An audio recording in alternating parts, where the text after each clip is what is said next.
শরীফের আগে রবিউল আউয়াল শরীফ নাজায়েজ বেদাত মাজার পূজারীরা করে, এটার একটা ধোঁয়া উঠবে। ফেসবুকের মধ্যে অসংখ্য আইডি খোলা হবে, লক আইডি।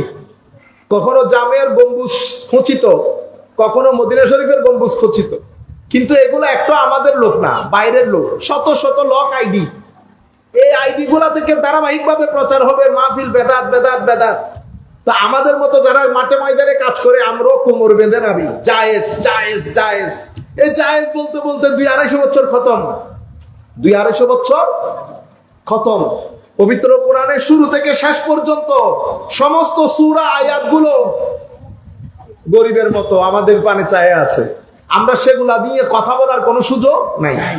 পরিস্থিতি কি হয়েছে দেখেন। আমরা বলি না শিক্ষিত সমাজের মধ্যে আমাদের সুনিয়ত পৌঁছায় নাই, কেন হয়েছে? এই কাজগুলা যারা করে, আমরা যাদের জন্য বক্তব্যগুলা দেই জায়েজ না জায়েজ, এটা বাংলাদেশের টোটাল জনসংখ্যার মাত্র 20%। টোটাল জনসংখ্যার 20%। গদির এখন আমাদের এখানে কিছু অতি উৎসাহী লোক, না জানে আগা, না জানে গোড়া, না জানে মাথা। বুঝতে পেরেছেন? এগুলা হয় কেন?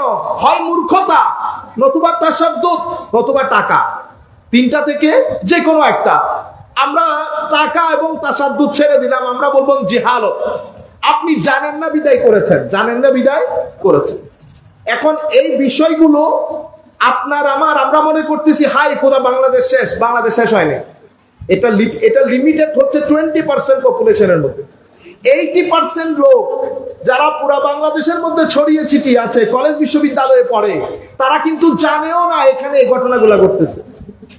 তো আমরা মেইন স্ট্রিম যারা 80% টোটাল পপুলেশনের, তাদেরকে যেহেতু আপনি কোরআন হাদিসের কথা বলতে পারেন নাই, আমার নবীর সুন্নতের কথা বলতে পারেন নাই, আমার নবীর আখলাকের কথা বলতে পারেন নাই, আমার নবীর মুআমালাতের কথা বলতে পারি নাই, সমাজ জীবনের কথা বলতে পারি নাই, আমার নবীর রাজনৈতিক জীবন বলতে পারি নাই, আমার নবীর সাহাবায়ে কেরামের মধ্যে পলিটিক্যাল ডেভেলপমেন্ট বলতে পারি নাই, আমার নবীর কোরআনের আলোকে কনস্টিটিউশন বলতে পারি নাই, আমার নবীর মানুষের সাথে, ইন্টারন্যাশনাল ওয়ার্ল্ডের সাথে রিলেশনশিপ তুলে ধরতে পারি নাই। পারি নাই সমস্ত বিষয় আনটাচড রয়ে গেছে। আমি গত 50 বছর ধরে ওই জায়েজের মধ্যে আছি, জায়েজ না জায়েজ, জায়েজ না জায়েজ। আপনারা বুঝতে পেরেছেন? তো আমাদের কাছে ফেসবুক এগুলাই, এই আইডি গুলাই বাংলাদেশের মেইন স্ট্রিম যে টোটাল পপুলেশন, সেটার মধ্যে আমরা কাজ করি নাই। এটা আপনারা কিছুদিন পরে দেখবেন, ঠিক রবিউল আউয়াল শরীফ শুরু হওয়ার আগে 20-30 দিন আগে, 25 দিন 15 দিন আগে শুরু হবে আবার নাজায়েজ নাজায়েজ। আসেনি কোনো মায়ের ছেলে রবিউল আউয়াল শরীফকে জায়েজ মনে করে আমার সামনে প্রমাণ করবে।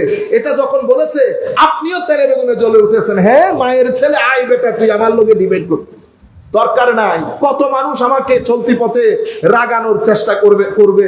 রেগেছেন তো হেরেছেন, এটা আমরা বলি, কিন্তু আমল করি না।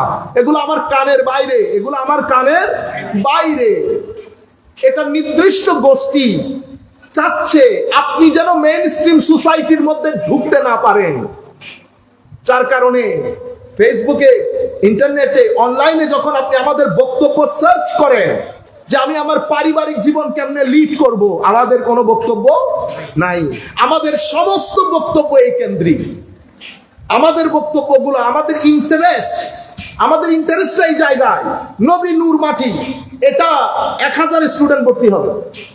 ব্যাংকিং, যেমন আমরা এখন একটা কোর্স করতেছি, চলতেছে কোর্সটা, আমাদের স্টুডেন্ট ইন্টারেস্টেড না।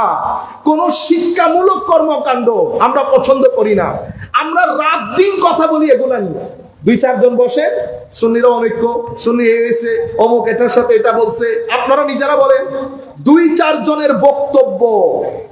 আপনি এই ফাঁকে কোরআন তিলাওয়াত আপনি করতে জানেন না, আপনি ওযু, নামাজ, রোজা, তাসবিহ, তাহলিল এগুলার ফরজ ওয়াজিব আপনি জানেন না। গেছে আমও গেছে, সালাও গেছে। আপনি 20% নিয়ে ব্যস্ত, আপনি 80% কে ডিসরিগার্ড করছেন। আপনারা বুঝতে পারছেন?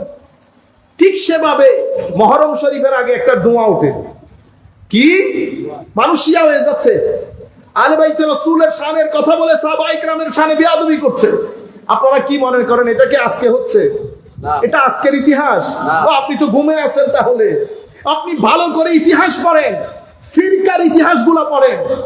আমাদের এখানে সমস্যা হচ্ছে এক ব্যক্তি সকল বিষয়ে কথা বলতে চান, ফিরকার বিষয়টা আলাদা।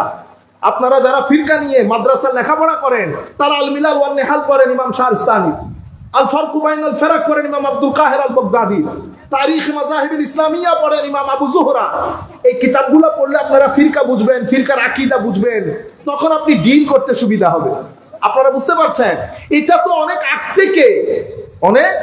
থেকে সময় যেহেতু পরিবর্তন হচ্ছে, মিডিয়া ঢুকে পড়েছে, একটা কথা বললে 2 মিনিটে পুরো পৃথিবীতে ছড়িয়ে যাচ্ছে, আপনার মাইন্ডসেট ডিস্টার্ব করবে।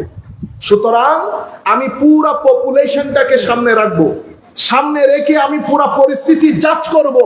এখন আমরা কি করি? ঘরের মধ্যে সারাদিন বউ বাচ্চা নিয়ে ব্যস্ত থাকি, রাতে উঠে হঠাৎ করে মনে পড়ে হাই খোদা, সোহাদাই কারবালা তো শিয়ারা নিয়ে যাচ্ছে, সোহাদাই কারবালা খারেজিরা নিয়ে যাচ্ছে, নাসিবিরা নিয়ে যাচ্ছে। পরে আপনি ফেসবুকে সাইলেনের একটা পোস্ট মারে, সেই পোস্টে আপনিও ধ্বংসপ্রাপ্ত, নতুন প্রজন্ম ধ্বংসপ্রাপ্ত। এগুলা তো এরকম করার কথা না। ওলামায়ে কেরাম আছেন, মুরব্বী আছেন, আপনারা জানেন এই অ্যাঙ্গেলে 3 শ্রেণীর লোক কাজ করছে, শিয়া আছে, খারেজিও আছে। এখন আমরা কি করছি? আমার মতের বাইরে গেলে কাউকে খারেজি বলছি, কাউকে শিয়া বলছি, কোনো প্যারামিটার নাই। আপনাদের কি মনে হয় উলামায়ে কেরাম কোনো প্যারামিটার দিয়ে যান নাই? গত 1400 বছরে আপনি আর আমি কিছুই করতে হবে না, এখানে কারো ঠিকাদারি নাই। উলামায়ে কেরাম কিতাব লিখে দুধ কা দুধ পানি কা পানি করে গেছে। ফিতা টেপ আমাদেরকে দিয়ে দিত, ওইটাই ফিতা টেপ, ওই টেপ দিয়ে মাপবো। আমার টেপ দিও না, আপনার টেপ দিও না। এখানে খারেজিরা বা খারেজি আকীদা পোষণকারী যারা, আপনারা জানেন তারা কি করছে? তারা 10 দিন ব্যাপী আজমতে সাহাবায়ে কেরাম মাহফিল করছে। সাহাবায়ে কেরামের তাজিম মাস কিসের? মুহররমে। আমার নবীর কলিজার টুকরা নাতিকে বেদরকমায় মেরে হত্যা করা হয়েছে। আপনি এই সংক্রান্ত কথা, আহলে বাইত সংক্রান্ত কথা আপনি তরুণ প্রজন্মকে না জানিয়ে তরুণ প্রজন্মকে শিখিয়ে দিচ্ছেন আহলে বাইত রাসূলের কথা বলা মানি শিয়াইজম। এজ এ রেজাল্ট এমন একটা পরিস্থিতি তৈরি হয়েছে, আমাদের বড় বড় লোকও এখন ভীত হয়ে আহলে বাইত রাসূলের মুহররমে, ইয়াজিদে, কারবালা আমরা কি মহব্বত করি না? অবশ্যই মহব্বত করি। সুতরাং আমরা খারেজি বলতেও সাবধান, শিয়া বলতেও সাবধান। আপনি যখন মাঝখানে দাঁড়াবেন, বাংলাদেশের টোটাল পপুলেশন চিন্তা করবেন, টোটাল পপুলেশনের মধ্যে এই বিষয়গুলা কোনো ইনফ্লুয়েন্স করছে কিনা। বাংলাদেশের যারা শিক্ষিত সমাজ, কলেজে শহরে বন্দরে থাকে, আপনার পরিবার যারা শহরে থাকে, তাদেরকে জিজ্ঞেস করে দেখেন তারা পুরো পরিস্থিতি সম্পর্কে কোনো আইডিয়া আছে কিনা।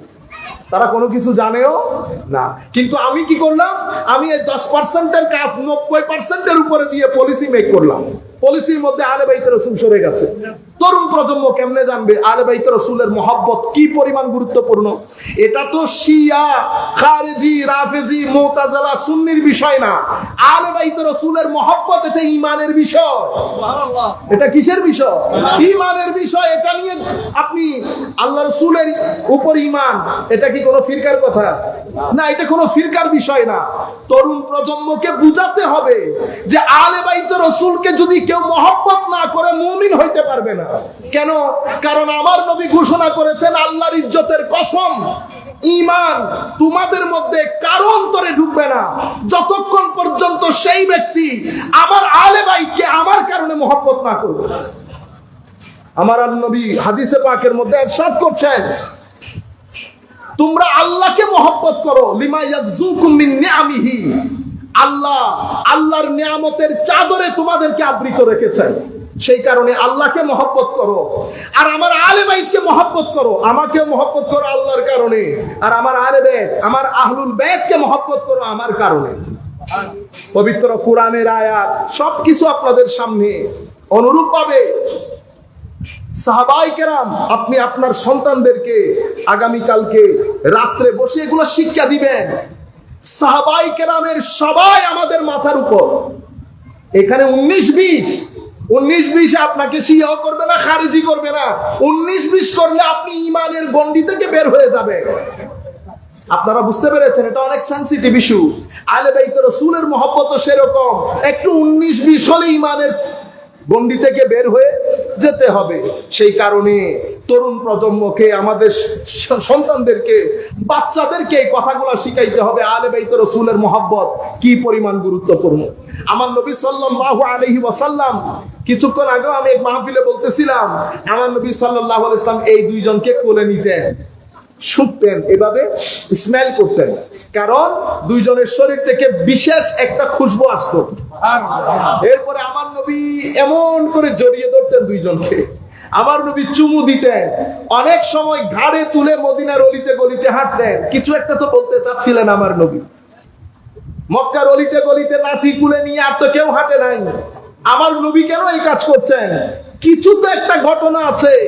আমার নবী বারবার ইমামে হাসান, ইমামে হুসাইন রাদিয়াল্লাহু তাআলা আনহুকে তাদের প্রতি মহব্বতের যে প্রকাশ, যে এজহার করেছেন, এটা অন্য কোন জায়গায় এই দৃষ্টান্ত আর চোখে পড়ে না।